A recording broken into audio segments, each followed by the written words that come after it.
On August 28, 1963, a 34-year-old minister stood before 250,000 people at the Lincoln Memorial. Most of us know exactly how that moment is remembered. History books usually focus on 4 specific words: "I have a dream." But that version of events often removes the reality of the man standing at the podium. The text sitting in front of him that day was a carefully constructed political argument about civil rights legislation. The passage we all know actually did not exist on those pages. He started delivering the speech he had written. Then gospel singer Mahalia Jackson, standing nearby, called out. She told him to tell them about the dream. He pushed his notes aside, reached back into sermons he had given months prior, and spoke. The most recognized piece of American oratory was created on the fly. This unscripted quality defined his entire leadership, a relentless, often dangerous struggle occurring entirely out of view. Even the name etched into our monuments is a later addition. The boy born in Atlanta in 1929 was officially named Michael King Jr. His father, Michael King Sr., took a trip to Germany in 1934.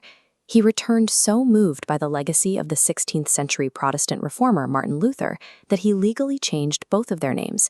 And just like that, the 5-year-old boy became Martin. As he grew into a national figure, his immense public fame masked a severe private reality. The federal government watched his every move, compiling thousands of pages of surveillance files on his daily activities. To understand his impact, we have to look past the holiday and the statues. We have to open the files and examine the difficult history of his actual life. The minister speaking at the Lincoln Memorial was an active target, hunted by the very institutions sworn to protect American citizens. From an early age, King showed exceptional intellect. He started college at 15 and eventually earned a PhD from Boston University. By 26, he was a new pastor in Montgomery, Alabama. Young, highly educated, and largely unknown. Less than a year after he arrived, Rosa Parks refused to yield her seat. When the community organized a massive boycott of the city's segregated buses, they chose this newcomer to lead them. The retaliation was swift. 6 weeks into the protest, an explosive device was thrown onto his front porch. The blast ripped through the house, while his wife, Coretta, and their baby daughter were inside. They narrowly escaped unharmed. An angry crowd of supporters quickly gathered, armed and ready to strike back against the local white community.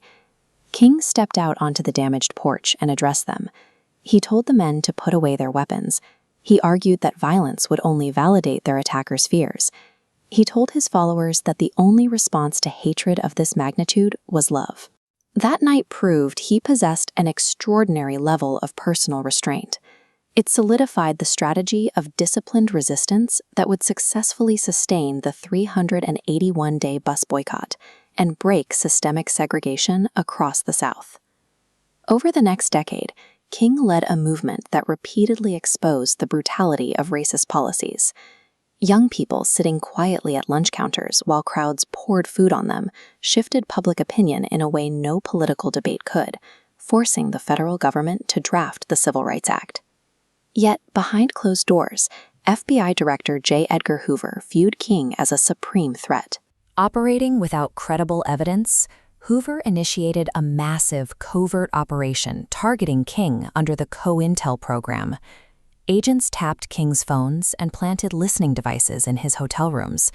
They intercepted his mail and tracked his movements constantly, building extensive files on his personal life.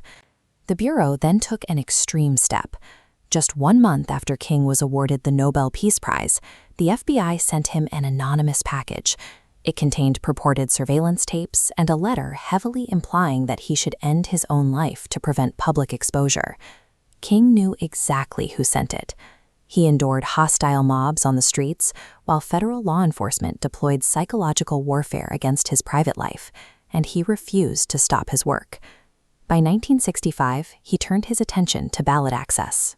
When state troopers attacked peaceful marchers in Selma, Alabama, the televised violence of Bloody Sunday appalled the nation and gave Congress the momentum to pass the Voting Rights Act.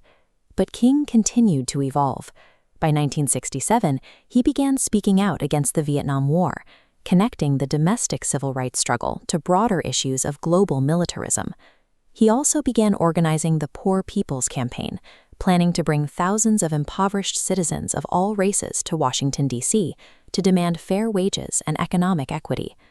This radical evolution ultimately fractured his long-standing political alliances.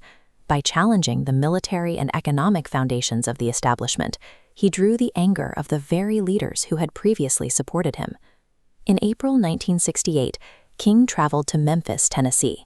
He went to support a strike by Black sanitation workers who were collecting the garbage of a wealthy city while earning poverty wages. On the night of April 3rd, he gave an address that sounded like a final goodbye.